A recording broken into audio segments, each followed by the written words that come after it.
Aula número 4 do módulo 1, disciplina Novo Testamento. Tem. Está ali embaixo na diaconia. Vamos então para a página, aula 4. Hoje vai ser sobre o chamado do Novo Testamento. Gente, a aula de hoje é uma aula ministerial, sabia? Esse nosso curso, por ser intensivo, ele tem algumas matérias que é de currículo normal, algumas, isso, essa aí. Algumas de mestrado. Não, Cris, acho que nessa não, Cris, deixa eu ver. Essa aí é o quê? É o Novo Testamento. Novo Testamento. Essa aí, obrigado. Novo Testamento. Ô, Léo, ajuda ela ali, por favor. Achou, Cris? Achou. Muito bem. Essa aula, como o nosso curso é intensivo, gente, tem matérias que são de cunho de currículo normal, tem matérias que são de currículo de mestrado, de doutorado. Essa de hoje é ministerial. Essa matéria de hoje, ela é dada no mais alto ciclo de formação de ministério, entendeu? Então, ela é muito importante a matéria de hoje. Por isso que é bom estar gravado com vocês aí. Então, é sobre a questão do chamado. A gente fala sobre o chamado ministerial. Lembra que Jesus chegou, a primeira coisa que ele fez, né, na Galiléia, quando ele se levantou para pregar, ele começou chamando. A primeira coisa que ele fez. Ele não foi na esquina tomar um refrigerante, ele começou a chamar. Ele foi lá em Betsaida chamar os discípulos, né? Agora, o que foi que Deus fez com Adão, logo depois que ele pecou? Ele chamou do jardim. Então, o chamado só existe por causa do pecado. Já começou bem a aula, né? O chamado só tem porque, se não houvesse pecado, não teria chamado. Você só é chamado por causa do pecado que tem em Balneário Camboriú. Se acabar com o pecado, acabou o teu chamado. Eu sou chamado por causa do pecado. E chamou Deus a Adão do meio do jardim. Onde estás, né? Até então não tinha chamado. Até então Deus descia, Adão estava lá. Agora precisa chamar, porque o pecado... Eita. Vamos lá, apostila que é melhor. Apostila que é melhor, porque já se empolga aqui, meu Deus do céu. Vamos abrir aqui a apostila na página, na aula 4. Muito bem, deixa eu levantar aqui para cima para ficar melhor. Aí em casa, estão vendo a apostila aí? Está conseguindo ver, pessoal? A apostila na tela? Chegou, Walter, aí na tela a apostila? Tá ok. Beleza. A Renete está perguntando se você levou a sua apostila. E ela está rindo aqui. Tipo assim, acho que não levou, não. Mas acompanha aí. Ela não entregou? Ela não entregou, né? Aí, ó. Não entregou. Então. Tá certo. Vamos lá, então. Ok. Essa foto que eu estou aí, gente, é na Turquia, tá? Isso é o cardio romano. Toda a conquista de Roma, eles faziam cardio. O que é o cardio? Não é o coração? Aí, ó, cardio. O cardio romano é onde estava aí as lojas, os locais que o imperador ia falar. Isso é na Turquia, na lição 4 aí, tá? Ok, deixa eu descer aqui mais. 441, Alba? Hã? 444, chamado ministerial? Não, chamado Não é chamado de ministério? É nela que eu estou aí. 441, tá certo. O que está errado aí? O errado é que não tinha foto, por isso. Não, mas vira a página de volta. Não, volta uma página. Não, volta. É na página. Aí. Aí, ó. Tá certo. Esse é outro assunto. Mas eu consigo entrar ainda, tem um jeito. Vamos lá. Deus chamou Adão, e a mesma palavra aparece quando Jesus usa dizer em Mateus: eu edificarei a minha igreja. Quando ele fala edificarei a minha igreja, a palavra igreja vem como eclesia. Esta foi a palavra para igreja, que a Septuaginta entendeu que seria a melhor palavra para identificar. Ela significa chamar, convocar. Na verdade, não somos chamados para o ministério. Eu vou começar a quebrar aí o negócio, tá? Ninguém é chamado. Essa frase está errada, Beri. Eu fui chamado para o ministério. Não está errado. Ninguém é chamado para o ministério. Não tem na Bíblia um texto que fala isso. Ninguém é chamado. Entendeu? A gente vai falar sobre isso mais. Ok. Somos chamados para estar com ele. Aí sim. Depois enviados para o ministério. Então ninguém é chamado, a gente é enviado. Então, sob esta perspectiva, eu não fui chamado em 1981. Eu fui chamado hoje, quando acordei pela manhã. Aleluia. O chamado é diário. O envio é permanente também. Até que você continue, né? Assim, na presença do Senhor. O chamado é uma crença nuclear, uma representação de Deus na Terra através daqueles que Ele mesmo chama. Então, de certa forma, somos representantes dele aqui. Veja as 3 linhas de significado. A representação é o ato ou efeito de tornar presente. Patentear significa algo ou alguém ausente. Algo ou alguém ausente. Que é, no caso, representar, né? 2, foi. O Abreu não está conseguindo ouvir? Acho que deve ser lá o. Tá, porque o Valdir está ouvindo, ó. O Valdir está ouvindo, Valdir? Tá? Eu acho que é lá. Sim, estou ouvindo. Está ouvindo, todo mundo está ouvindo. Acho que é o equipamento do Abreu lá. Ele deve colocar lá. Deixa eu ver se eu consigo fazer por aqui. Quer ver? Acho que eu consigo fazer por aqui. Deixa eu ver, cadê? Vamos aqui. Não, tá aberto para ele lá. Tá aberto ali. Acho que é o volume dele lá. Make host, remove, spin. Tá aqui no meu sistema tá ok. É um botãozinho lá, alguma coisa assim. Ele tá no celular, né? Ele tá no fone? Talvez se colocar fone. Talvez se colocar o fone. Talvez se colocar o fone já melhora. A representação é de fato e por direito algo ou uma atitude, seja por gesto, imagem ou cartoon, que representa o que se denomina representar. Lá vem os cristãos. Quem são os cristãos? A representação alia-se à interpretação, de conceder performance de algo que está ausente, não obstante presente pelo ato da representação. Ser chamado por Cristo é atuar em nome dele. Em meu nome expulsarão os demônios, curarão enfermos. Então o chamado não é sobre você e sobre suas obras, e sim sobre Deus e o que ele espera de nós para completar a sua obra na face da terra. O chamado não é seu. Glória a Deus. Aleluia. O senhor disse que chamado, ninguém é chamado, né? É enviado. É enviado. Porém. Não é chamado para o ministério. É chamado para estar com ele. Ele fala, muitos serão chamados, poucos escolhidos. O chamado é para ele. Isso aí tem essa conotação ministerial. Esse versículo tem a teogonia, né? Teogonia que os caras agonizam na teologia. Muitos são chamados, poucos escolhidos, ele colocava isso para salvação. Nós somos chamados de toda forma. O cristão já é chamado. O cristão tem 2 coisas básicas com ele. Primeiro, ele é discípulo. Ele é discípulo. Todos eles, não tem o que não seja. Então não é cristão. E adorador. Deus chama todos. Agora, escolhidos, há uma aplicação também que fora da soteriologia, que seria para o ministério, são poucos escolhidos. Nem todo mundo é ministerial. Para liderar, né? Você pode ter ministérios, mas para assim, alguns tipos de ministério, nem todos são. Nós temos o pastor. Então, não são 20 pastores, não são 30, 40, 50 pastores, né? Então tem isso também. Designados. Em Marcos 13:14 aparece assim, ó. Então designou 12. Gente, olha essa expressão. Para que estivesse com eles, mandasse a pregar.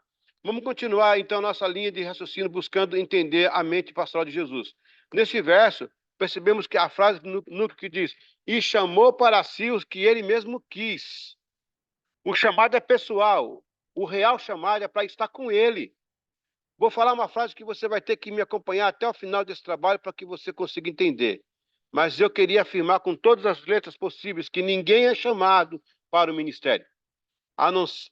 Não há sequer um versículo na Bíblia que mencione essa frase ou terminologia, chamado para o ministério. Segundo esse texto, lemos claramente o desejo de Jesus de chamar para si e não para o ministério. O chamado é relacionamento, o ministério é execução.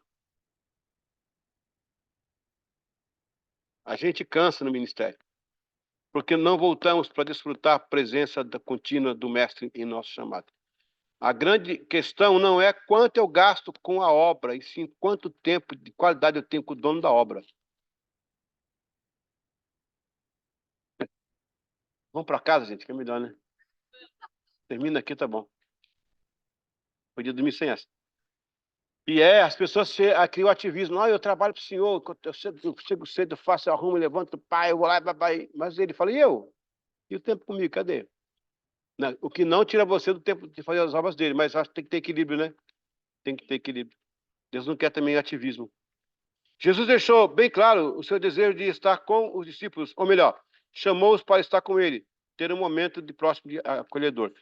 Pessoal, vocês viram aí que tem alguns errinhos de digitação.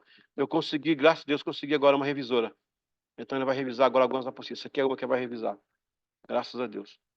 Eu tinha perdido outra revisora.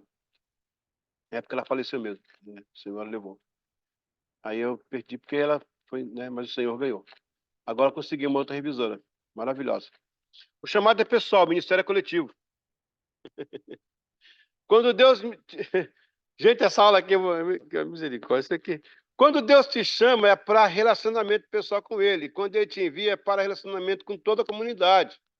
Não há chamado para ministério, e sim o que existe é envio para o ministério.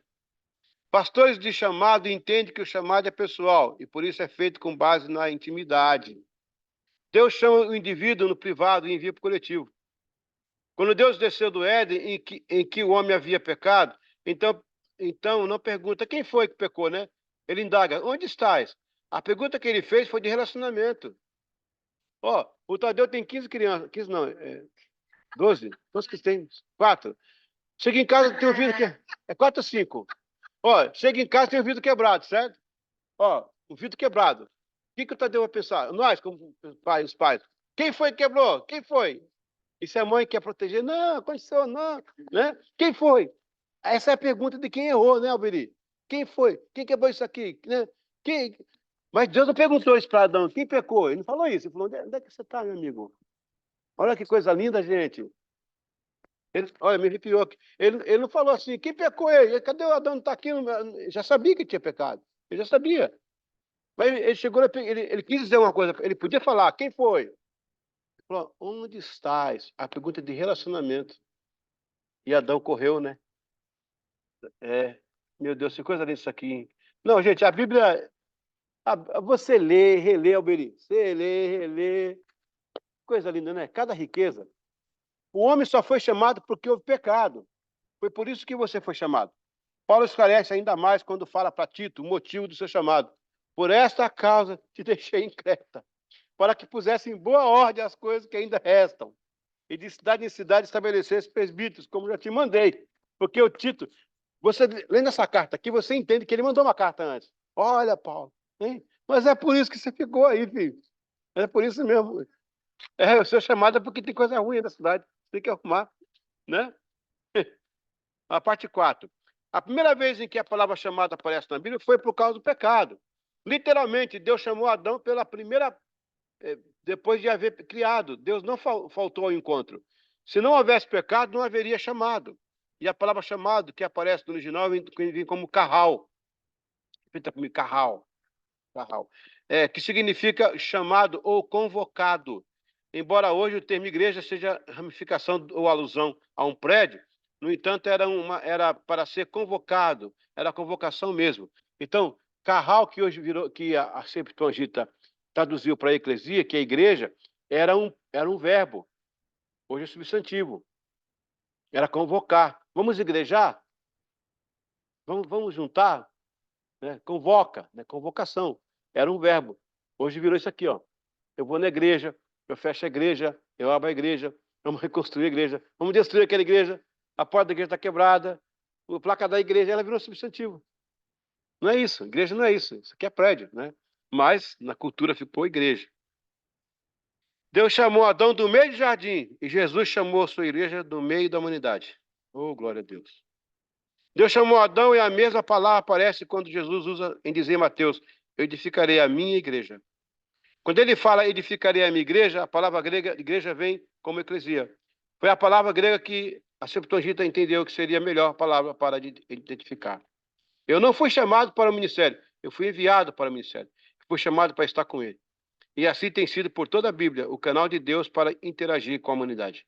Simplesmente a Bíblia é um livro que conta a história de Deus, à procura do homem, e o homem querendo conhecer a Deus. Então, gente, olha que interessante isso aqui. Como se repete? Peraí que tem um chat aqui. Ninguém é chamado para o ministério, mas para estar... É isso mesmo, Mari. É isso mesmo, Mari. Abreu, você conseguiu ouvir o áudio aí? Conseguiu abrir? Ele tá tentando conectar aqui, conectando. Conectando o áudio.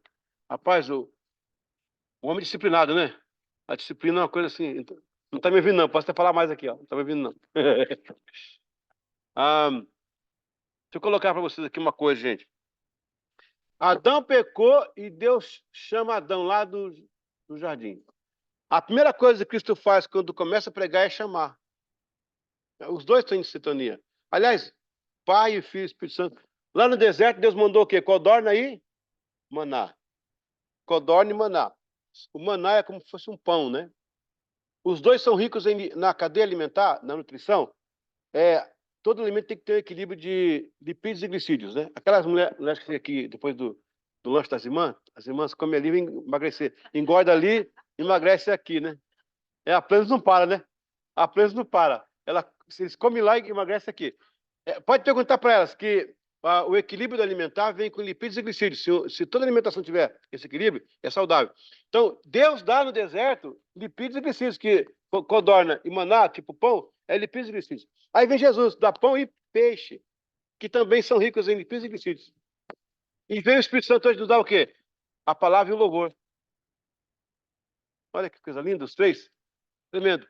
E aí, você vê, Deus chama Adão do meio do jardim e Deus chama os discípulos do meio da humanidade.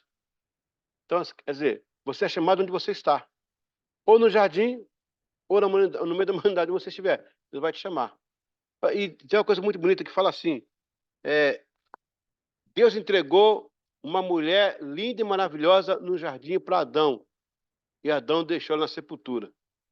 Cristo pega a igreja na sepultura, traz ela e dá para ela no jardim. Os dois, o último o Adão e o primeiro Adão. Eu vou continuar aqui na próxima aula para a gente ganhar tempo. Depois a gente vai fazer intervalo, porque o Tadeu está ali inquieto. Ele quer comer aquela torta de maçã. E a Sueli não vinha só porque tem torta de maçã. Ela veio. Tá, chegou aí, acabou de chegar. Torta de maçã, né, Sueli? Amém. Abreu, conseguiu conectar, meu querido? Ainda não, né? Mas ele está insistindo, Flávio. Ele é teimoso. Homem de Deus. Samaria? Tem foto aí? Peraí, aí embaixo, depois das ovelhas. Espera um pouquinho. Opa. Peraí. Opa, agora foi. Sim. No posto Samaria. Samaria era uma capital. O posto, aqui é a entrada do museu. O posto está um pouco mais embaixo, assim, mas é o posto daquela época. Samaria foi a capital do Reino do Norte, na época antes do exílio, né? E Samaria significa consagrado, que vem de Sebastião. Quem conhece o Sebastião? Sebastião é consagrado, que vem de Samaria. É uma vertente, uma raiz do nome. Samaria, ela foi considerada impura para os judeus porque na volta do cativeiro, Jerusalém estava desocupada, eles ocuparam, mas Samaria já tinha gente. Então houve muita miscigenação, por isso que havia aquela briga entre eles. Eles não aceitavam os samaritanos por causa disso, porque disseram que não, são misturados, eles são impuros. Nós somos puros que veio direto para cá, todo mundo, botamos para Jerusalém, e vocês não. Por isso que havia essa briga. Na verdade, no mapa, se você ver o mapa da época, onde é a Jordânia hoje, era Pérea, era outros locais. O judeu fazia curva, olha, para você vir ali lá de cima da Galileia para até Nazaré, você vem ali pela chamada Via Mares, que é do ladinho do Jordão. É maravilhosa. Os romanos fizeram ali umas ruas e tal. Só que o judeu tinha tanta raiva dos samaritanos que ele fazia a curva. Fazia. É igual aqui. Quando você vai daqui para Itajalá, não é Itajaí, não, é Itajalá. É lá, é longe. Mas daqui para Itajaí, você tem a opção de ir por dentro ou de ir pela BR, não é? A BR diz que é mais rápida, mas ela é mais longa. Exatamente isso. Os judeus não pegavam por dentro. Eles iam pela BR. Por causa para não se contaminar. Só que aí, o texto fala assim, João 4, era necessário passar por Samaria.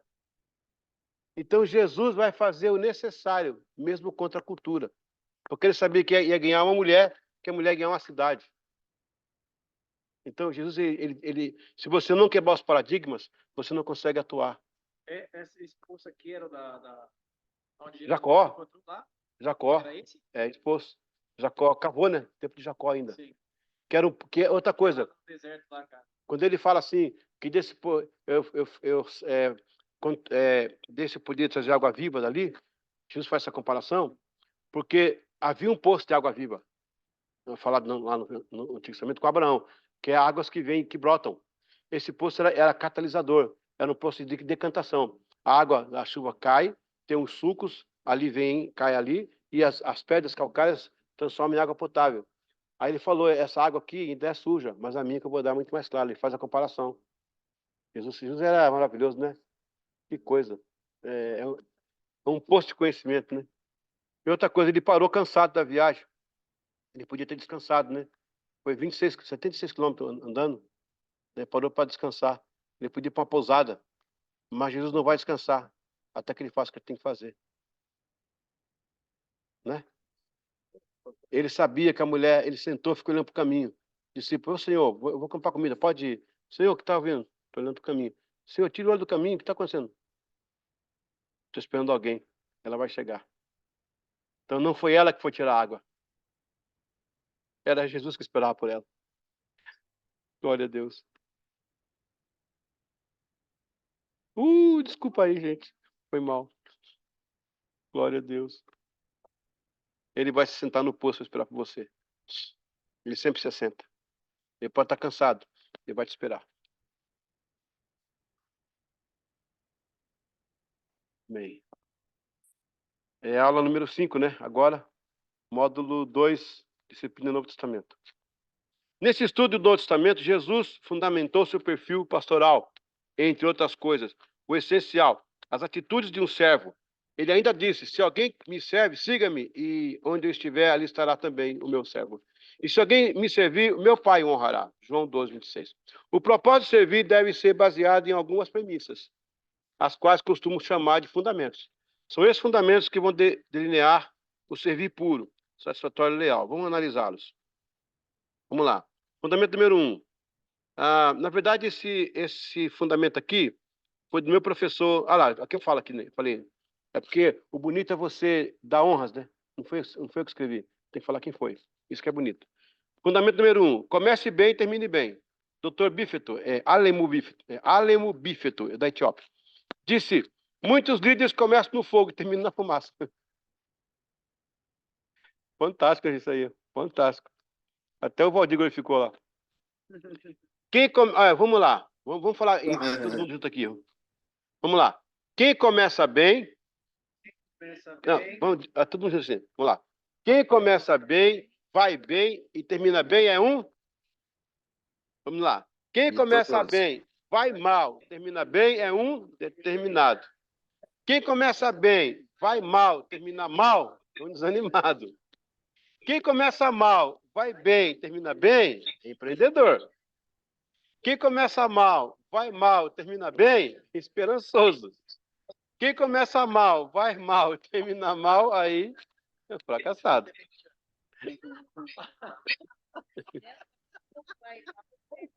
Não é bem essa resposta, mas tudo bem. Fundamento 2. Nunca permita que a informação lhe prive. Gente, essa aula aqui é fantástica. Meu Deus. Gente, ó, essa aula aqui é demais, gente. Espera aí, vamos lá. Fundamento 2. Nunca permita que uma informação lhe prive da revelação. Muitas vezes, as informações do mercado impedem você de ter revelação de Deus. O conceito do mercado é, faça assim que dá certo. O conceito de revelação é, faça como Deus disse e ainda pode dar errado. Mas com consequências certas. Jesus assentou-se no poço para esperar por alguém. Está assentado hoje para esperar por você. Neste encontro, ele não quer nada de você, ele quer você. Você pode até dizer, Deus, eu não tenho experiência, mas Ele não quer a sua experiência. Ele quer que você viva uma experiência com Ele. Eita glória! Desculpa, estou dando aula, gente. Desculpa. Vou só pregar aqui. Fundamento número 3. Gente, é para parar e pensar nisso aí. Permita-se passar pelo processo do fazer de Deus. Jesus disse, siga-me e eu vos farei. Ele nunca disse, siga-me e você será. Siga-me e você vai ser o cara. Não. Siga-me e eu vou te fazer. A pergunta é, essa que é a ideia. Eu faço você. Não é você que se faz. Aleluia. Um homem que não tinha Facebook, não tinha Instagram, não tinha YouTube, e tem 2.000 anos que tem impacto ao mundo. O cara é bom. O cara é bom. Não deixou um livro escrito. O cara é muito bom. Siga-me e você será. Não, siga-me e eu te farei. Deus quer fazer você ser o que não é. Muitos líderes, porém, apressados, não querem passar pelo processo porque pode ser doloroso. Muitos querem comprar no mercado uma liderança feita, pronta. As pessoas querem tudo pronto. É por isso que você não ouve ninguém pedir, pastor, ore por mim, que eu preciso de caráter. Muitos oram pedindo unção, todavia, não há quem esteja buscando incessantemente caráter, porque a unção vem pronta e caráter é dolorido para fazer. A liderança de mercado se baseia em suas habilidades. Já a liderança do impacto se baseia justamente nas suas imperfeições. Enfrente um novo desafio. Sabe por que eu falo a de mercado? Porque eles foram para o mercado comprar. E Cristo estava ali. Lembra aquela vez? Senhor, vamos no mercado comprar pão. Ele falou, dá-lhe vai de comer. Eu estou aqui, eu posso multiplicar, porque é mercado. Não é interessante isso? Aqueles caras só pesavam na bola, rapaz. Depois virou uma bênção, né? Aqueles apóstolos. Fundamento número 4. A liderança de impacto é fazer o necessário mesmo quando não seja lógico. Um encontro com Deus no poço é o princípio da liderança de impacto. Ninguém pode ser um líder de impacto se não quebrar alguns paradigmas. Jesus foi forçado a passar por Samaria. Ele não precisava. No entanto, o texto diz, lhe era necessário. Se quiser fazer como Jesus, você não pode operar por si próprio. Será forçado por Deus a fazer certas coisas que em sua ótica não precisaria fazer. Quando você serve a Deus, você não se opera por si próprio. Você perdeu o controle. Quando você tem controle, Deus se assenta. A regra é uma. Quando você fica em pé, ele se assenta. Te observa. Mas quando você assenta, ele levanta. Ele controla. O que você quer fazer? Aleluia. Fundamento número 5. Vamos parar aqui, né? Para pensar um pouquinho. Jesus disse, eu vim fazer a vontade de meu Pai. A liderança de impacto é fazer a vontade de Deus, não a sua. Como diz o Nordeste, enra. Né? A pancada foi forte. Jesus afirmou, eu tenho que ir para. Para onde você acha que tem que ir? Quando Abraão saiu da sua terra, que na visão de um professor americano valia mais de 5 bilhões de dólares, ninguém entendeu. Eu até imagino que quando alguém perguntou aonde ele iria, o patriarca respondeu, eu não sei para onde vou, mas sei com quem estou indo. Jesus andou 3 dias e nessa jornada ficou no posto. Ele estava cansado e o que fez? Assentou-se para terminar a tarefa. E os discípulos, o que fizeram? Foram comprar comida no mercado. Muitos líderes estão cansados da jornada e por isso não esperam mais no poço. Eles vão à cidade comprar. Ai, Jesus. Meu Deus. Gente, para continuar, eu vou para casa. Falta alguns ainda. Fundamento 6. Atividades não faz de você um líder. Essa hora tinha que estar quieto, todo mundo de gelo, a liderança do e da igreja também, né? Essa aula aí. Atividade não faz de você um líder. O que faz de você um líder é o encontro com Deus no poço. O tipo de líder que Deus está levantando é como aquela mulher envergonhada e com sede. Os satisfeitos vão ao mercado, os vazios vão ao poço. Oh, glória. O perfeito declara-se imperfeito. Jesus usa você justamente por causa das suas limitações, a fim de que você dê glória a Ele. E eu estou arrepiado aqui, ó. O ativismo não significa unção. Você precisa ir ao poço de cântaro vazio. Você precisa rever sua condição de pastor, de líder.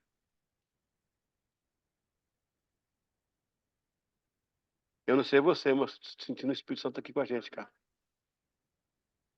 Aleluia. Os satisfeitos vão ao mercado, os vazios vão ao poço. É verdade, né? Glória a Deus. Fundamento 7. Esteja aberto à revelação, porque quando há revelação, há libertação. Quando Jesus a revelou, acabou a vergonha que ela trazia consigo.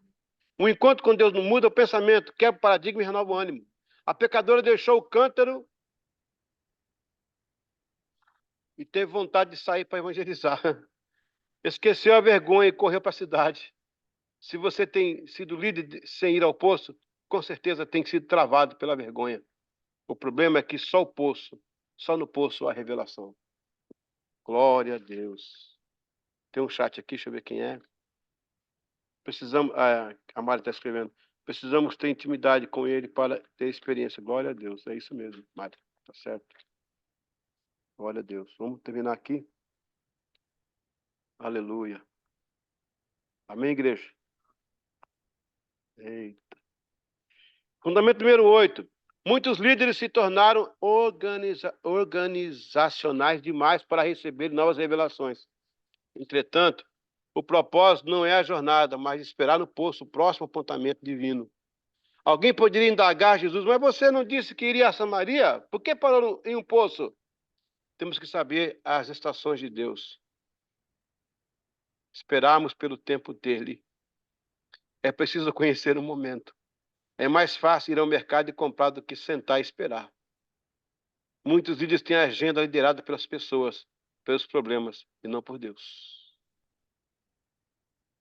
Meu Deus. Vai apertar mais um pouquinho, gente. Fundamento 9. Muitos pastores, líderes, são escravos da agenda da igreja e não dos servos da agenda de Deus. Jesus sentou-se e esperou pela agenda de Deus. Estava cansado, queria ir para um hotel a fim de tomar um banho, fazer uma boa refeição e descansar um sono, mas esperou pela agenda de Deus. Ele esperou dar o meio-dia. De manhã seria horário para esperar por todos, mas Jesus não esperava por todos, e sim por uma pessoa. Multidões não impressionam Jesus. Ela vinha pegar água ao meio-dia porque tinha vergonha de estar entre o povo por causa do seu pecado. E Jesus espera você sozinha, sua vergonha. Quando todos condenam, Jesus espera você para oferecer água viva. E o que ele fez a uma pessoa abalaria uma cidade inteira. Fundamento 10. Encontre a chave da transformação da cidade. É a sua estabilidade. Sempre é uma pessoa que tem a chave da cidade. Quando eu era pastor em Denver, no meu caso, né? Nos Estados Unidos. Assim que cheguei, localizei um brasileiro pelo sotaque. Apresentei-me como um novo pastor da cidade e disse que procurava alguém. Aquele moço me tomou pela mão, literalmente, e me apresentou a mais de 10 lojas brasileiras, cujos donos depois se tornaram membros da minha igreja. O moço, por outro lado, eu nunca mais vi. Ele era a porta da cidade. Se o líder não encontrar a porta, ficará vagando com um rebanho mirrado. Glória a Deus. Gente, vamos falar aqui, sério. Bota muito aqui ainda. Glória a Deus. Amém, igreja? Liderança de impacto, fundamento 11. Não é sobre mim, é sobre Deus. Por que lutamos uns com os outros? Por que disputamos púlpitos e zonas de conforto? Por que somos líderes mercadores defendendo nossos negócios? Há no mercado tanto barulho que isso nos impede de ouvir a voz de Deus. Saia de lá para ouvi-lo. No mercado há disputas políticas, tramas e decepções. A mulher deixou o cântaro e saiu com a água. O cântaro é sobre nós e a água é sobre o reino de Deus. A liderança de impacto tem seus genes no poço. Liderança transformada promove ministérios transformados do seu maior supremo chefe. Enquanto ela esperava lições profundas do mercado, ele ensinou o caminho do serviço. Isso mudou a sua vida. Glória a Deus. Glória a Deus. Aleluia. Número 4 e final para a gente dar um descanso. Fundamento 12. Aprenda a entregar a Deus a sua necessidade. Dê a Deus literalmente o necessário e ele retribuirá com abundância.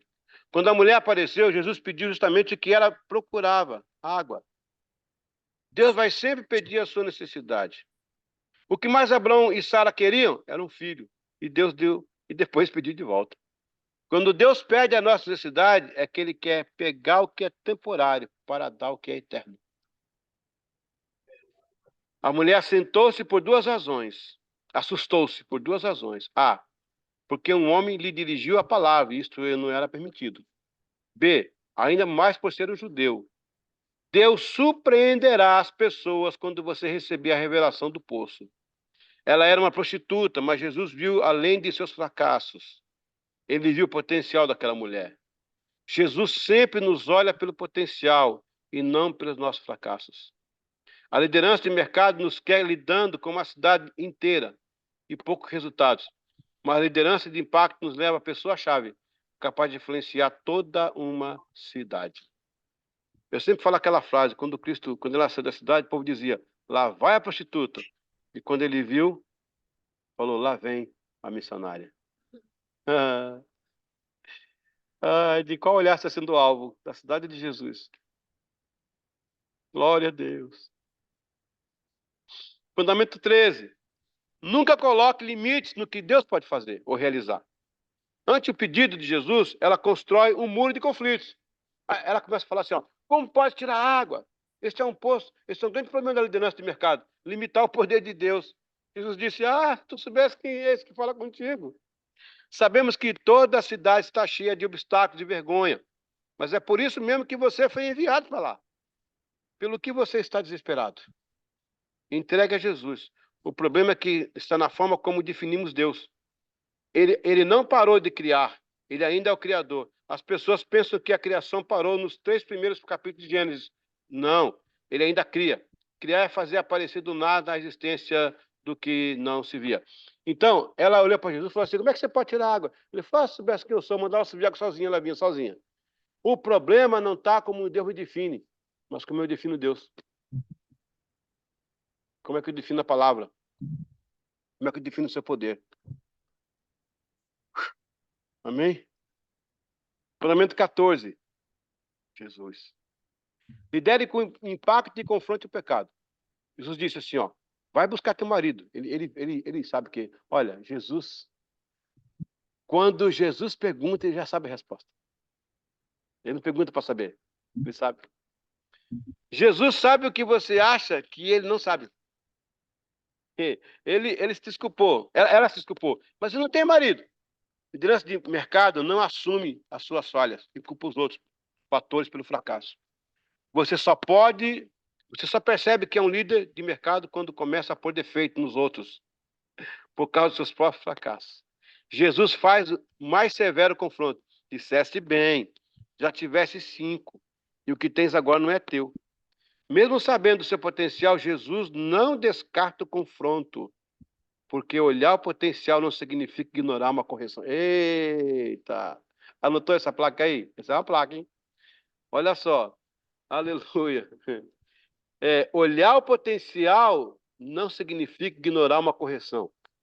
Ele revelou o pecado dela para ela.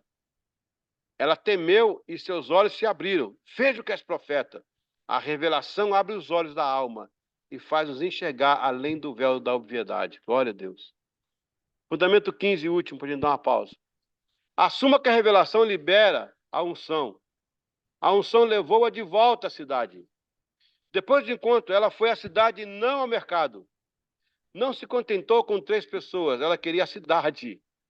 A mesma cidade que via a tristeza em seu rosto, depois do pecado concebido, foi a mesma que testemunhou o brilho de liberdade depois do encontro no poço com o mestre.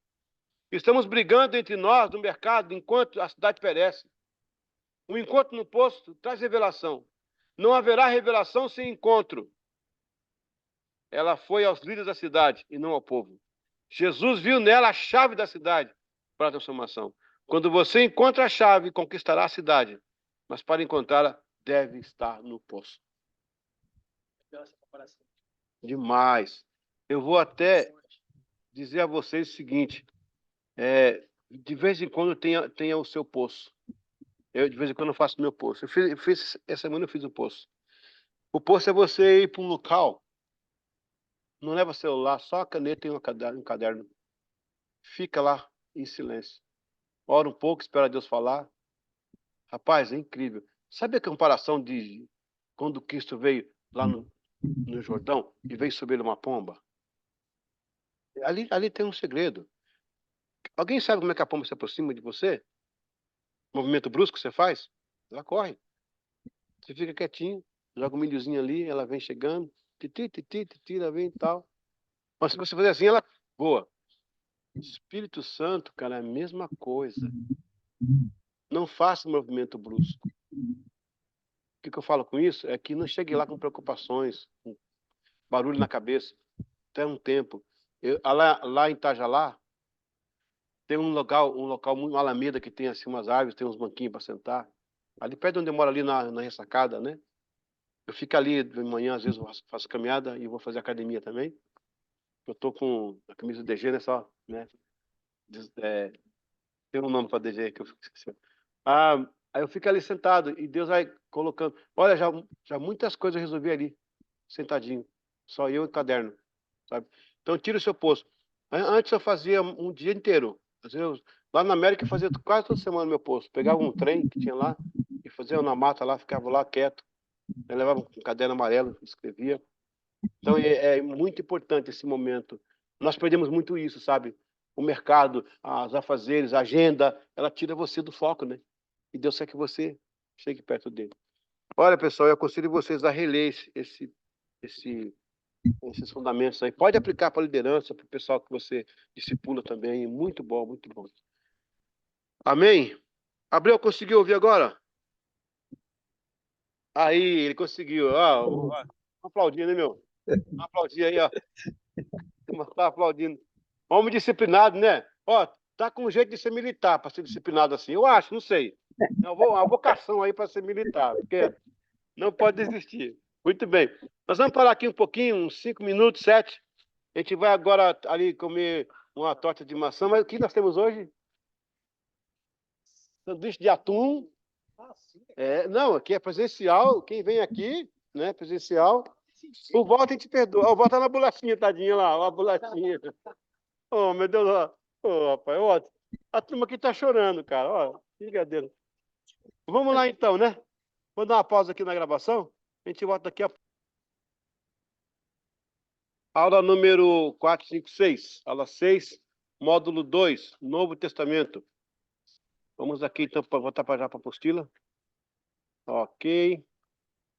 Vamos lá. Essa foto que está na parte 6 aí, essa foto aí, pessoal, é do tanque de Betesda, tá vendo? Na aula 6 aí tem um arco aí e tal. Essas pedras aí, ó, são do tempo de Jesus. Ele viu essas pedras aí, ó. O que você está vendo, ele viu. Eram 5 tanques que tinham aqui, em Betesda.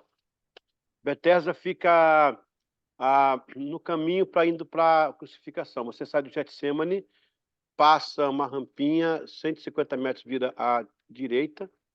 Aí você vai ter a entrada de Estevão, a porta das ovelhas, onde Estevão morreu. Você anda aí uma quadra, você vira à direita, está no tanque de Betesda. Na porta dessa ovelha? Onde as ovelhas eram trazidas para serem lavadas para sacrifício, né? Em frente, o que você está vendo agora, essa mureta aí, e a coluna, bem em frente está a casa de Ana, que foi supostamente a mãe de Maria. Diz os católicos, né? A tradição fala que ela morava ali. Então tem a casa dela, da Sagrada Família, né? Tem lá, a gente entra lá, o pessoal canta também ali, tudo e tal. E esse tanque aí tinha esse rapaz que ficava lá deitado, né? Ninguém podia levá-lo. No tempo de Salomão? Basicamente a parte de baixo, o tempo não tem hoje, mas onde fica aquela mesquita da Copla Dourada, vai dar aí os seus 200 metros, talvez, perto. É tudo junto, porque a Libertadores lavava as animais.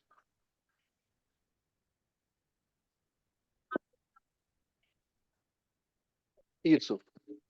Israel, se você cortar ele a largura, 142 quilômetros. É daqui aonde? 140 quilômetros, daqui aonde? Guaruva, é isso? Então, é Guaruva? É isso aí. A largura de Israel. E A extensão dele é de 670 quilômetros.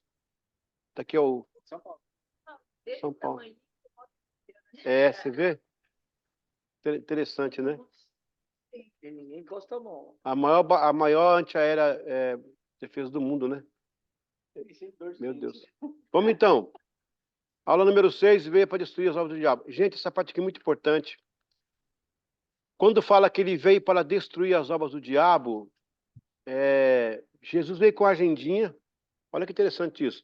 Quando você vê ele curar os enfermos, libertar lá as pessoas endemoniadas, tal, aquilo era um bônus, tá? Ele falou, já que eu vou lá, cura aí, vem aqui, anda aí. Na verdade, ele tinha uma agendinha, e aquela agendinha estava todo dia tem uma tarefa. Hoje eu vou lá no Bethesda, amanhã eu vou aqui.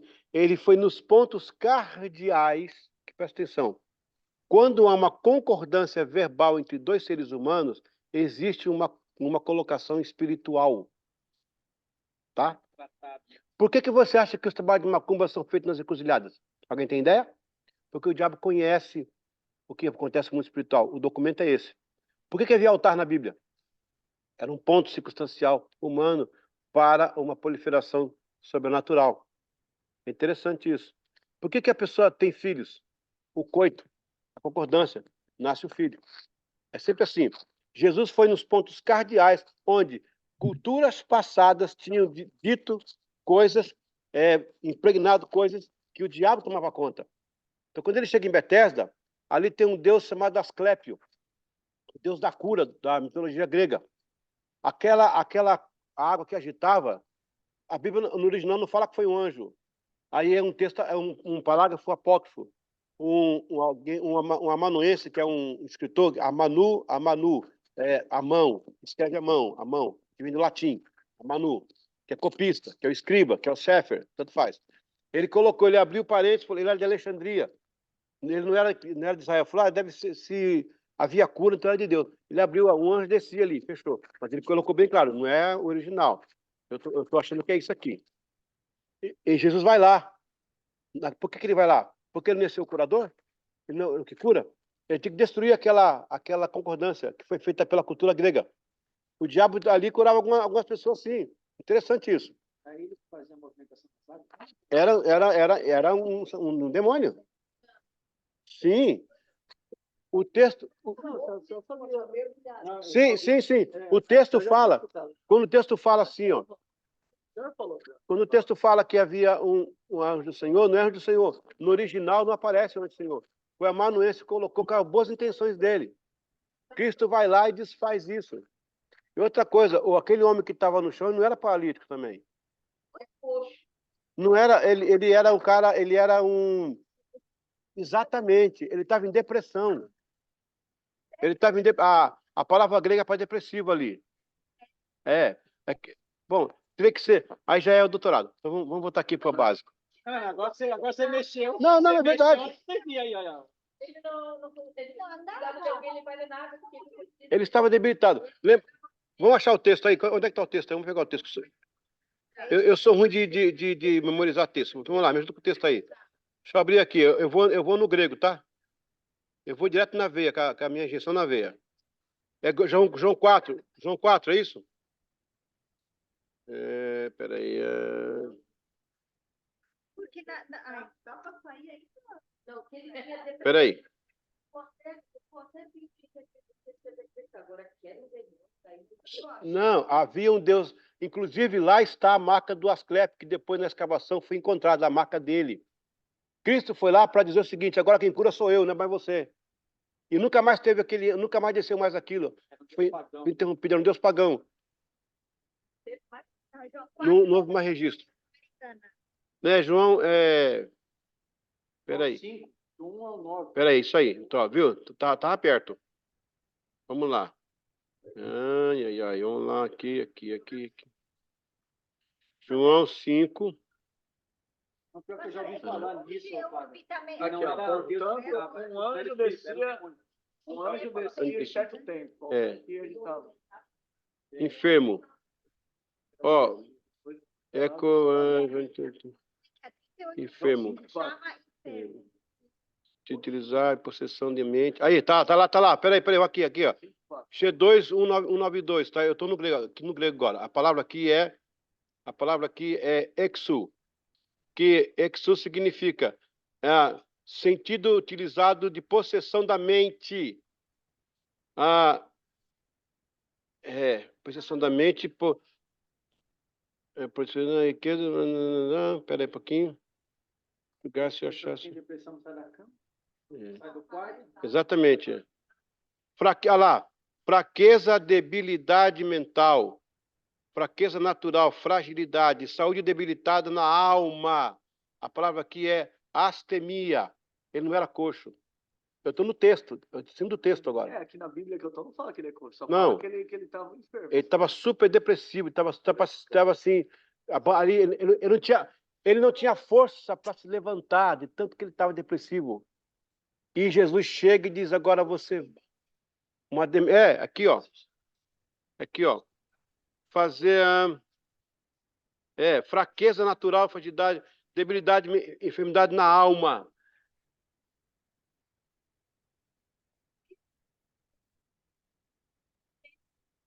É porque Jesus falou, é porque ele manda levantar e pegar a cama. Se ele manda levantar e pegar a cama, levanta e toma tua cama e anda. O verbo andar vem depois do levantar. Ele podia levantar antes de andar. Ele só pôde andar depois que levantou. A cura veio depois que ele podia se levantar. Ele só estava deprimido. Ele estava totalmente depressivo. É o mesmo. Jesus chegou na alma dele e mandou levantar-se. Então, é maravilhoso você conhecer a palavra por causa disso aí. Mas presta atenção. Jesus vai ali para desfazer aquela obra. Vamos à apostila que é melhor, vai. Vamos ler o texto. Pois.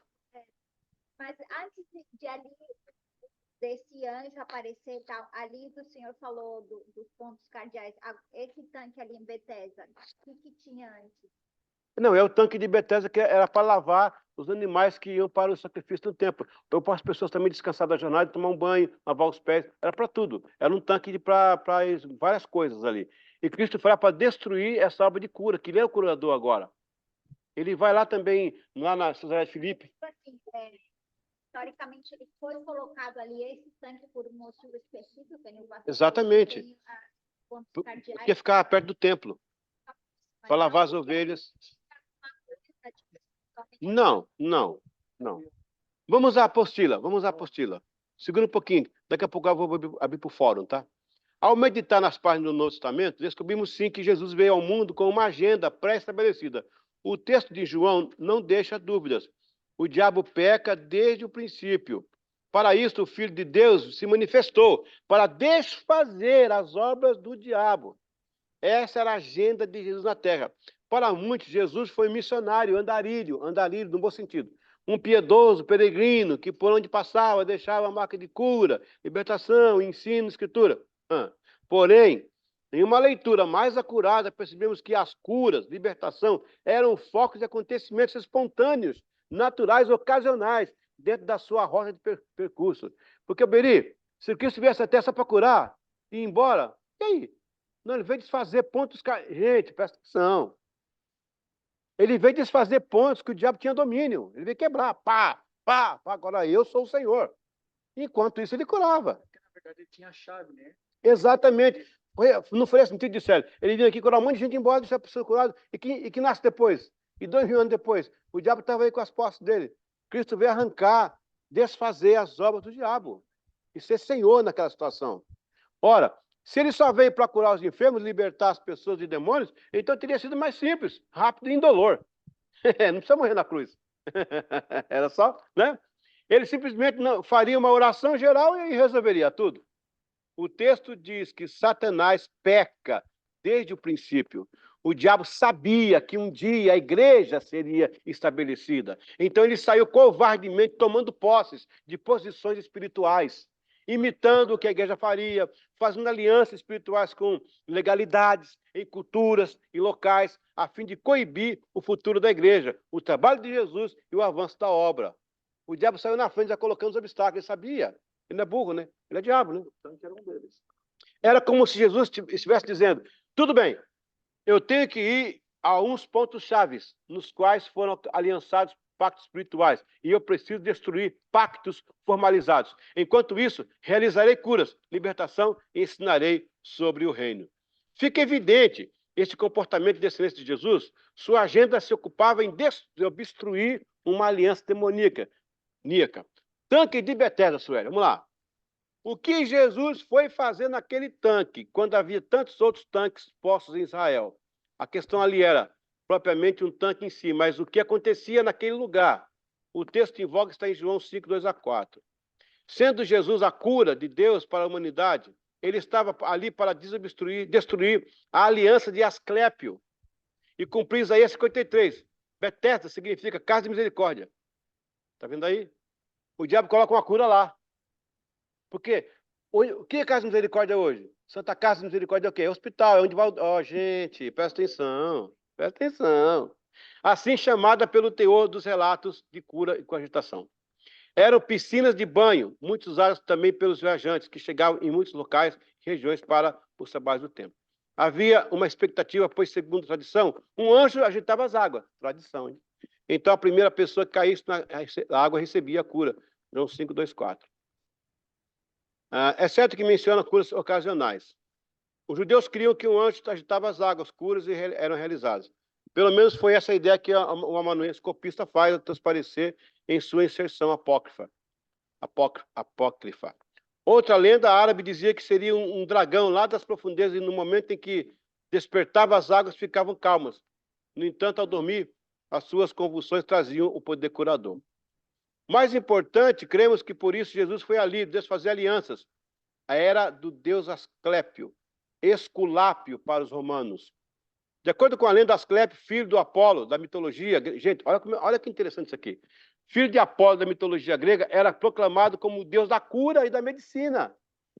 Sua figura está sempre associada a uma serpente envolta em um bastão, que é hoje também o símbolo da saúde e medicina. Interessante é que os originais da Bíblia não dão comprovação nesse texto, nem em outras passagens que haviam curas efetuadas por anjos movimentando águas. Em nenhuma ocasião. O versículo 4 de João 5 é uma nota explicativa do copista. Enfim, o texto apócrifo, porque João 4, 5. Jesus aproveita a sua agenda ali e também contesta a questão do sábado, deixando-nos uma mensagem que o sábado tem importância da cultura, mas nunca uma salvação. Não se pode dar ênfase ao sábado como veículo de cunho soterológico. Desta feita, Jesus também avisa com este ato que era senhor também do sábado. Olha o tanque aí, tá vendo as fotografias aí, ó? É só a... O copista falou, né? O copista que fala. Não há nenhum texto que original que fala que era. Eu estou sabendo dessa Não, porque está na... Não, o texto está ali. Tradução, é Mas problema o de que o tradução, cara. Google contou pra gente... Não, o Google não é confiável, não. Cuidado com o Google. Você tem que pegar alguma...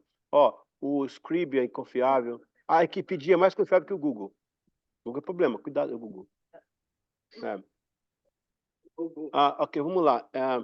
Como é que eu fiquei sabendo? Não, o texto original já está... A chave vem no texto original mesmo, indicando que é apócrifo.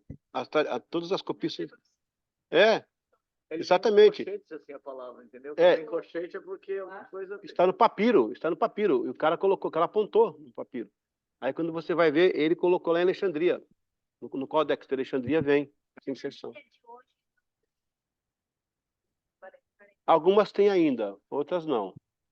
Não sei por que não fazem isso, né? A questão do versículo.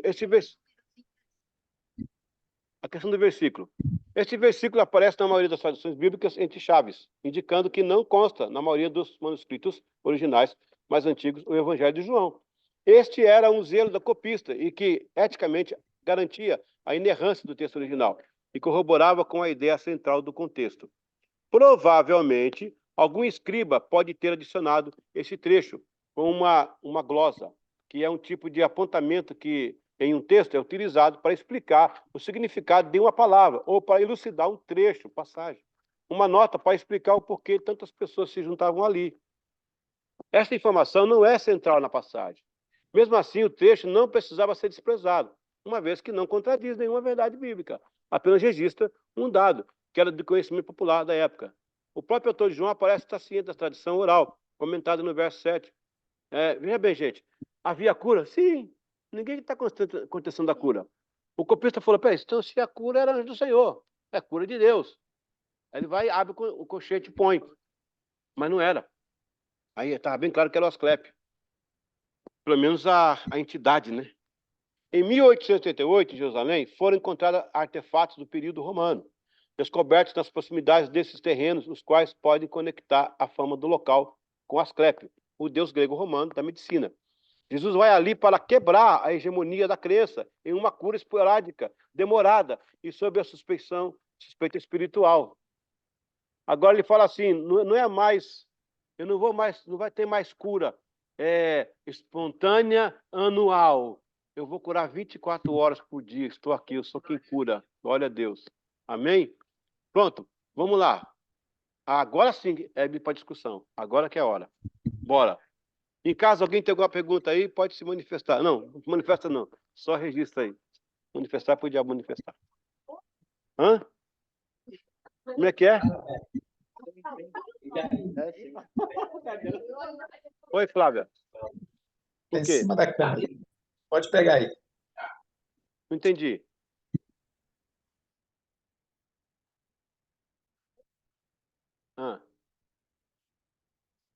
Era uma entidade espiritual que fazia algum tipo de cura. Hã? Não. Veja bem. Exatamente. Vamos lá. Não há nem... Exato. Uma vez por ano. Agora, veja bem. O diabo, meu pai trabalhou com muita libertação. Eu vi, eu era pequeno na época, mas o diabo ele coloca enfermidade e tira. Ele tem poder espiritual de fazer, eu não me explico na minha área, mas ele tem poder de colocar, não é que tem poder, é uma forma dele enfermar a pessoa. Ele entra pela sugestão mental, o corpo cria a enfermidade e ele pode também fazer o reverso. Agora, isso é uma questão muito espiritual, que é uma outra área que eu queria colocar. Veja, ele endemonia as pessoas. Ele pode criar uma enfermidade, ele pode fazer um sintoma de enfermidade na pessoa também. Há enfermidade que não é biológica, por isso que quando eu oro aqui pelos enfermos, pode prestar atenção quando eu oro. Eu oro para uma libertação genética, pode ser uma genética, ou pode ser uma entidade espiritual. Eu já toquei pessoas aqui que estavam endemoniadas, e não deixei cair. Entendeu? Porque eu não quero ir à frente do espetáculo aqui. Então, veja bem, nesse caso aí, o copista, ele abriu um colchete e colocou anjo do Senhor. O texto original, anualmente as águas se agitavam e as pessoas eram lançadas nas águas, blá, blá, blá. Ele vai e cria para explicar. É um copista de Alexandria, do 5º século. 4 séculos depois. Só que aí, a gente vem lendo e acreditando que a gente vem pregando. Quando você vê o contexto de Cristo vai lá para fazer aquela cura definida, ele está quebrando o poder. Por que não aparece ele fazendo isso em outro lugar? Ele foi justamente ali. Ele estava quebrando a hegemonia do poder cultural que fora empregado pelas culturas greco-romanas sobre cura. Ele falou, agora eu sou quem cura. É a mesma coisa, gente, quando você vê aquele texto, ele vai para aquela figueira e amaldiçoa aquela figueira. Porque a primeira coisa que Adão colocou no corpo depois que pecou foi a folha de figueira. E o Senhor disse assim, em outras palavras, abre parênteses aí, eu podia ser um copista, eu podia colocar o seguinte, o Senhor falou assim, olha, você, figueira, você cobriu a nudez, eu vim cobrir o pecado todo. Portanto, você foi temporal, eu sou eterno, você morre e eu vivo. Aqui acabou a tua cobertura. Agora eu cubro o homem todo, e todo o pecado, não só da nudez. Tá pegando? Por isso que ele... Que ela estava com aparência de uma coisa e era outra? Você pode ter essa explicação também, são várias linhas, no mesmo texto. Mas você pode aplicar essa aqui também. Então, esses pontos, Jesus, quando ele para no local, ele desfaz. Espera aí, samaritana, o que ele fez ali? Ó, a Samaria não era como uma cidade, não era tida como uma cidade gentílica pelos judeus? Ok. A mulher vem, ele fala com ela, aí tem aquela palavra da mulher que eu trouxe aquele dia para as mulheres aqui, lembra? Das mulheres? Então, é por causa disso que ele chama ela, por isso que ele usa a mulher, não foi um homem, não podia ser um homem. Porque a mulher já era homem fecunda, e aborta também. Tem que ser ela. Ela vem, ele faz nela. Você estava aqui naquela tarde das mulheres? Aquela mensagem que grava? Ela vem, nela fecunda e a cidade inteira. O que é isso aí? É um protótipo do mundo gentil. Ali naquela mulher, ela foi a porta que gerou a doutrina de salvação para as nações. Está vendo aí? É o mesmo caso da ressurreição. Porque desmaiou os homens que viram Cristo. Não podia ver, homem não fecunda. Mas aqui estava no jardim, a Madalena viu, a mulher fecunda. A doutrina da ressurreição é válida porque foi gerada nela. Não que ela, por causa dela, porque ela é uma porta nativa. Podia ser Antônia, Maria. Pode ser que, tipo assim, foi tentada Eva e não Adão? Exatamente. Por isso que Gabriel fala com Maria, não fala com José. Por isso que Raabe recebe os espias e não Raabo. É Raabe que recebe. Essa foi sem querer. O Raabe que recebe, porque ela fecundou. Por que Moisés cai no quintal de quem? O Nilo passava no quintal de quem? Da filha do faraó. Sangue real, legal. Quando ela cria ele, ela fecunda a saída de Israel. É a porta nativa é a mulher. Ela que dá a vida ou ela que dá a morte. Ela fecunda, ela aborta. Se o marido fala, vamos fazer, a mulher fala, não vai dar certo, não vai dar certo. Ela abortou. Por isso que tem que ter concordância. Então, voltando ao texto, gente, eu não quero que fique dúvida aqui, pelo amor de Deus. O texto original não fala que foi Deus. Havia uma cura, uma movimentação, e Cristo foi lá para desfazer. E pronto, desfez. Eu acho que a gente foi, às vezes, muito doutrinado em algumas, não sei se a palavra seria doutrinado, mas, tipo, muita ênfase na questão de que, sabe, como um milagre, tipo, de mercado, que o pastor falou, né? Essa cura é uma cura de mercado, né? Então, toda a vida a gente recebeu isso, quando, na verdade, o ponto crucial da mensagem é que Jesus está em todo momento, em todo lugar. Exato. Agora, outra coisa. Por que o homem estava debilitado? Porque a palavra ali é uma fraqueza mental. Ele estava totalmente em depressão profunda. A maioria das doenças nasce na mente. Então, gente, é brincadeira. Pois, não está entendendo. A maioria das doenças, a maioria, não todos, mas a maioria nasce na mente. Isso foi no foco. Arrebentou no foco, já ali na raiz. A cura também, exatamente. Exatamente. Tá vendo aí como é que a Bíblia vai se completando, gente? Não é um livro aleatório, não foi escrito assim a revelia. Tem tudo porquê. Cada frase tem um porquê.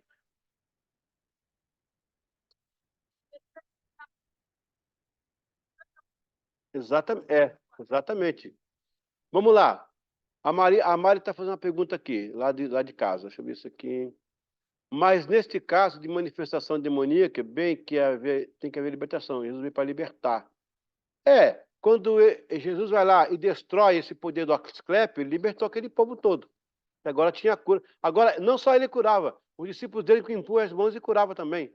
Só de agitar água, ficar um ano esperando, alguém empurrar você. Pode vir que vem, coloca a mão e glória a Deus e libera. Até a sombra curava, glória a Deus. Pedro era tão bom, né? Aleluia. Deus usava até na sombra. Aleluia. Você vai ver Jesus, a gente vai estudar nas próximas aulas também, quando ele vai lá para Cesaré de Filipe. Ele vai fazer o que lá? Excuse me, sir. O que você vai fazer isso? Porque ele foi lá para desfazer o Deus Pan, do pânico. Porque Banias, que é o local, aí fala, é lá que ele fala, nem as portas do inferno prevalecerão. Ele fala na caverna da morte, eu tenho as fotos, diante da caverna da morte, ele fala isso. Ele declarou, gente, por isso que... meu Deus. Por isso que ele nasceu gente, homem, ele tem que ser homem para fazer isso, porque tem que ser humano para desfazer o que o humano... Eva não pecou na carne e deu uma consequência espiritual. Só na carne podia resolver, é o ponto principal. Cristo vem de espiritual, entra na carne, resolve na carne e devolve o espiritual agora. A salvação. Só um ser humano. Por isso que ele veio à cruz do Calvário. Tem que ser humano, tem que ser alguém. Porque assim, Deus não A oração, por exemplo, a oração é uma procuração que você dá para Deus intervir. Deus deu para nós os limites de atuação, ele não entra, se não for convidado. Ele respeita. Então, na esfera humana, tem que haver ação humana. Olha, Deus podia ou não podia secar, vamos falar assim, ó, secar o Mar Vermelho, para o pessoal chegar e já passar, não podia? Secar. Já vou secar de uma vez, para chegar, tá pronto? Ele espera, cara. O faraó está chegando. Moisés reclamou e falou, Moisés, não calma. Eu não posso fazer o sobrenatural se não houver o natural primeiro. É o natural que provoca o sobrenatural. Pronto. Manda tocar na água aí. Tocou na água, agora manda marchar. Tocou, ele soprou. Por que você acha que as sessões de Umbanda, que manda, tem lá os tambores tocando? É linguagem espiritual, é o louvor da igreja. O mundo espiritual funciona assim, ele é chamado, ele é convidado. Tá pegando, não? De acesso. É o tambor que eu falei, você pode tocar o tabaquinho, mas louvar a Deus também. Invocando os demônios, eles vêm pelo louvor. O céu funciona com louvor. No caso do louvor lá, no caso do louvor deles lá, que não é louvor santo, né? Não, agora não vai dar. Hoje não pode falar mais nada que tá, processo, meu Deus do céu. Mas está na Bíblia, processa a Bíblia. Entendeu, gente? É isso aí. Cristo veio com a agendinha de desfazer. Ele foi em cada ponto desfazendo, cada ponto. Por isso ele chegar na cruz e falar assim, tá tudo consumado. Fiz tudo. Paguei todas as contas. Tá liberado agora. Né? Completei a agenda, é isso aí. Direcionada cada praga para cada deus lá do Egito e tal, foi tudo bem estipulado. Você vê? Não, você vê. Então, tinha 10 deuses do Egito, né? Tinha um deus maior que era o Ra, né? É o Amon-Ra. A cabeça está funcionando. Amém, pessoal? Amém? Por que Deus mandava fazer os altares? Porque era uma coisa. Gente, é que Deus não pode ser chamado de mentiroso. E não pode ser acusado de manipulador. Ele espera que seja feito um altar, ele vinha e sei lá, qualquer coisa. Não, foi feito um altar. Ó. Por isso que altares também têm que ser desfeitos. Eu fui orar por um casal que comprou uma casa em Nova York. Eu não conhecia a casa, era um engenheiro, eu lembro deles. Fui orar pela casa barata, num local caro. Nossa, casa barata, o que aconteceu? Quando eu comecei a orar, eu vi uma mulher no chão, ensanguentada, com camisa rosa e saia branca, toda ensanguentada. Acabei de orar, falei, irmãos, eu tive uma revelação aqui, uma visão. Eu vi assim, tal, tal. O cara falou, meu Deus, pastor. O senhor sabia o que aconteceu aqui? Não tenho ideia. Eu moro em Denver. Essa casa barata porque todo mundo acha que ela é mal assombrada. Aqui morreu uma. Aí pegou a fotografia do jornal e mostrou. A mesma pessoa que eu vi. Eu falei, pois é. Tem um acordo de assassinato aqui necessário. Gente, quando você alugar uma casa, você comprar um carro, isso é sério. Não é para ungir, não. Ungir é a pessoa, tá? Mas você ora e desfaz alianças que foram feitas em cima de camas. Por que motel não é lugar de crente? Que aliança de adultério daquelas camas. O povo não sabe dessas coisas, cara. O povo é época de conhecimento. Aí você, sabe? Então, ali, eu orei com eles ali, falei, hoje Deus vai quebrar isso. Porque no dia que a pessoa foi assassinada, ali é um altar, é um selo. O diabo falou, ó, Deus, isso aqui é meu. Então, foi feito aqui. Ponto de becos de maconha, essas coisas. Esses lugares tem que orar, botar o pé no chão. A Bíblia fala assim, a casa que entrares o pé, abençoe os que... Existe algo nisso aqui. Esse pisar no local, sabe, onde chegar, consagra ao Senhor, faz o altar, e você pensa que isso é misticismo? O diabo usa uns caras que pregam e falam, isso é coisa de... Não, isso é sério. Isso é muito sério. Eu compro roupa, eu faço compra no supermercado, eu oro e consagro a Deus. Eu não sei de onde veio os pactos que foram feitos. E o cara que fez essa camisa aqui? Se ele foi num lugar e fez um pacto do diabo para vender? Eu comprei o que eu preciso, foi porque o diabo me vendeu, não. Mas você é crente, pega o... Não, o diabo não demonia crente, mas ele fica... Gente, exato, ele tem um documento lá, fala, eu tô ali. Ele não vai chegar nunca, mas vai ficar ali infernizando. Então libera de uma vez. Entendeu? Essas coisas, muito importante. Muito espiritual e muito real.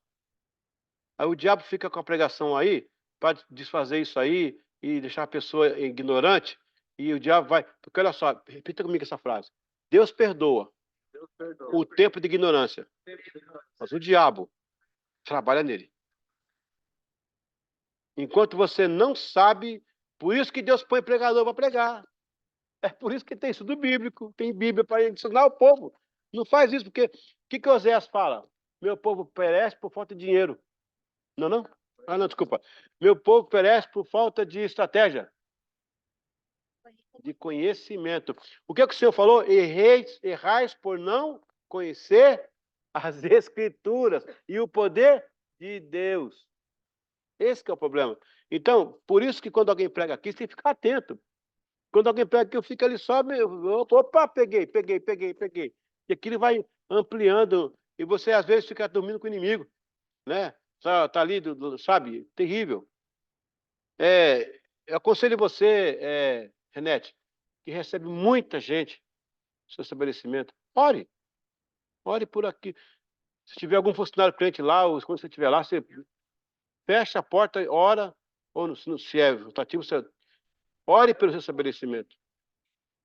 O primeiro ano que eu recebi esse povo, que eu falei, chega lá nessa época, foi terrível. Quando eles foram embora, eu chorei. Sim. Porque eles fizeram muita coisa, baderna, quebraram chuveiro, quebraram cama, coisa assim, tá? Que eu fiquei assim, apavorada. Eu falei, não vou mais pegar. Estão ouvindo em casa aí? Estão ouvindo? Só que eu preciso daquilo que é algo separado, né? E antes de, quando eu peguei a próxima reserva, né? Quando eu peguei a próxima reserva, eu peguei a reserva antes deles chegarem, eu entrei quarto por quarto, orei quarto por quarto, ungi a porta de quarto por quarto e profetizei que eu não teria mais aquele problema. E graças a Deus, para a honra e glória de Jesus, eu nunca mais tive o problema de quebrar em chuveiro, quebrar em cama, coisa assim. Tanto que cada equipe que vem nunca é a mesma, né? Mas agora eu peguei uma empresa que já tinha vindo lá um ano atrás, mais ou menos. As próprias funcionárias falaram, Renete, você não tem noção como essa tão uma bênção. Parece que a outra pessoa, sabe o que é isso, meninas? É Deus. É resposta de oração. Porque a gente tem orado, porque eu fico preocupada. Eu fico aqui, elas lá, e depois, assim, porque são 50 pessoas no café, são 50 pessoas, tem que se limpa todo dia. Você ficava com a cabeça em pé. As meninas falaram, pelo amor de Deus, eles faziam isso, faziam aquilo. Esse ano eles falaram assim, você não acredita. Eu elogiei a chefia deles. Eu falei, olha, vocês estão de parabéns. A equipe de vocês esse ano não me deu problema, não tive problema nenhum. Sabe o que é nenhum problema? Já tive problema de polícia chegar lá e revistar quarto de hóspede, sabe? Nessa turma, assim, de outras épocas. E dessa vez, não. Dessa vez, assim, eu falei assim, gente, as meninas falaram assim, ai, tomara que toda parada seja igual essa. Amém. Porque veio uma equipe muito abençoada. Eu falei assim, isso é Deus, gente, é Deus separando aquela pessoa certa para ir para lá. Eu creio que é, porque foi assim, foi muito mesmo pedido, eu orando mesmo, pedindo Deus abençoe que as pessoas que vêm aqui sejam abençoadas, eu tenho, em cada quarto eu tenho uma Bíblia e um devocional em cada quarto, eu comprei um para cada quarto tem uma Bíblia e um devocional. Vou perder na barra. E daí, Ó.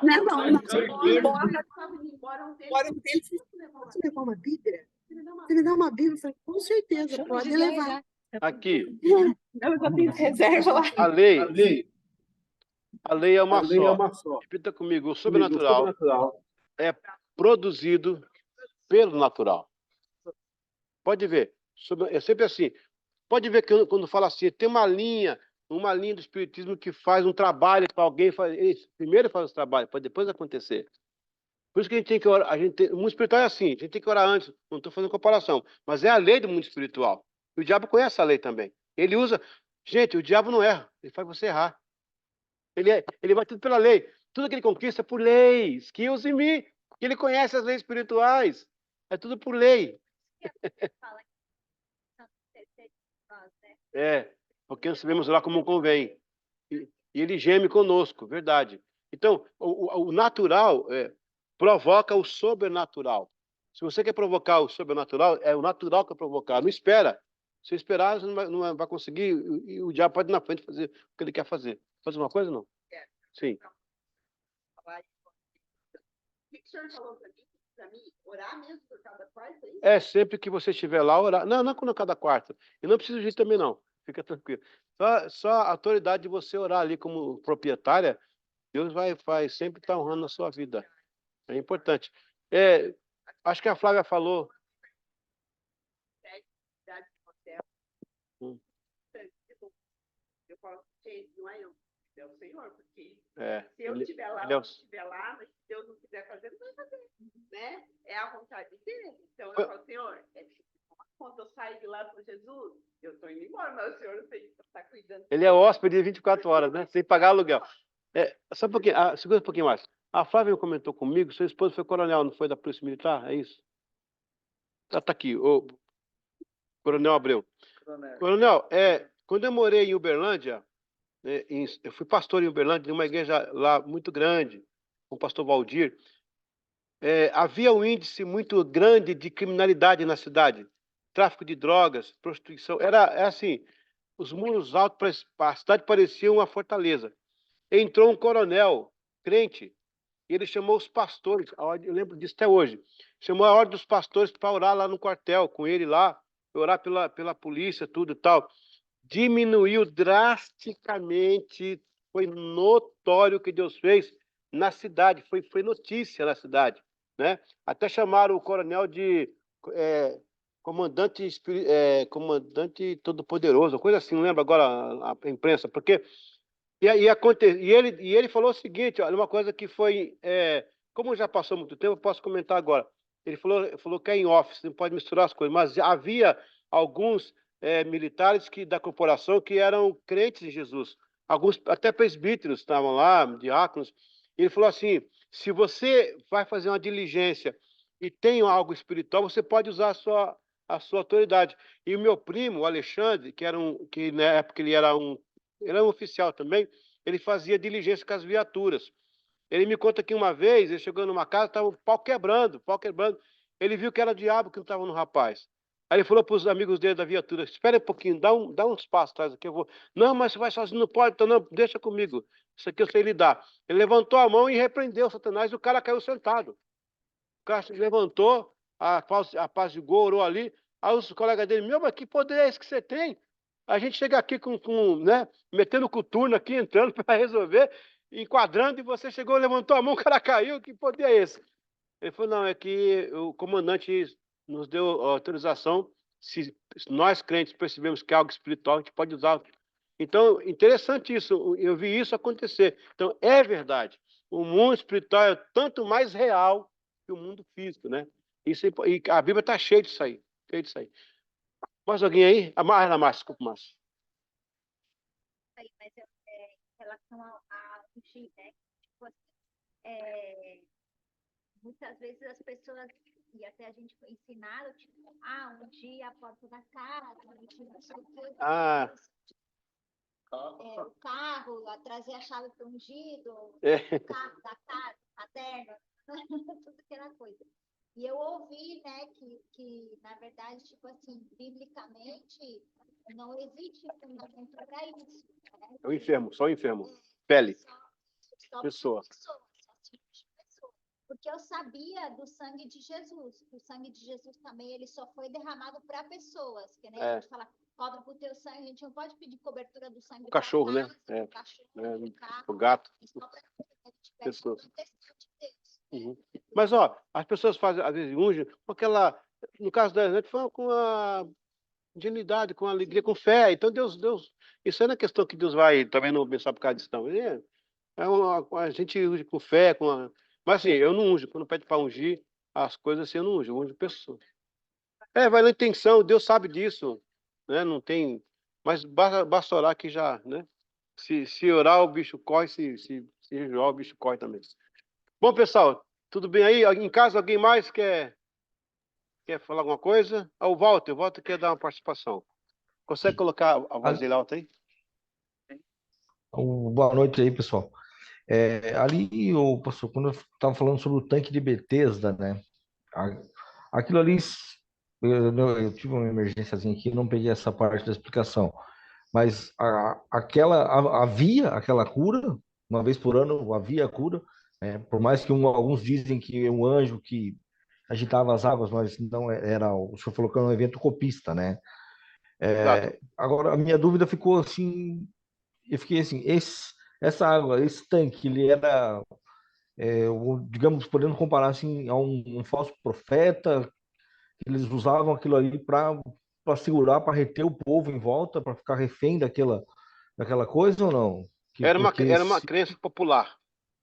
uma crença popular, né? É, No caso, nós poderíamos sim comparar a um falso profeta, no caso, que ele ia lá, é, faria, porque na Bíblia diz que existirão falsos profetas que irão e farão é. até milagres em meu nome, Não, não né? havia nenhum Não profeta ali sei se. pregando, ninguém, mas ele, o povo cria que aquelas Mas sim, águas eram. exato, mas de repente, se aquilo fosse uma armadilha do inimigo, alguma coisa para segurar o povo ali, né? E Sim, não para não ter a visão macro da coisa que que o milagre, na verdade, viria a partir de Deus, né? A partir do a momento que ideia. Jesus chegou e falou para ele: toma o teu leito e anda. Exato. Pô, falou, opa, a coisa não estava aqui, não é no físico, É, não é aqui no lugar, e sim na no água. espírito, né?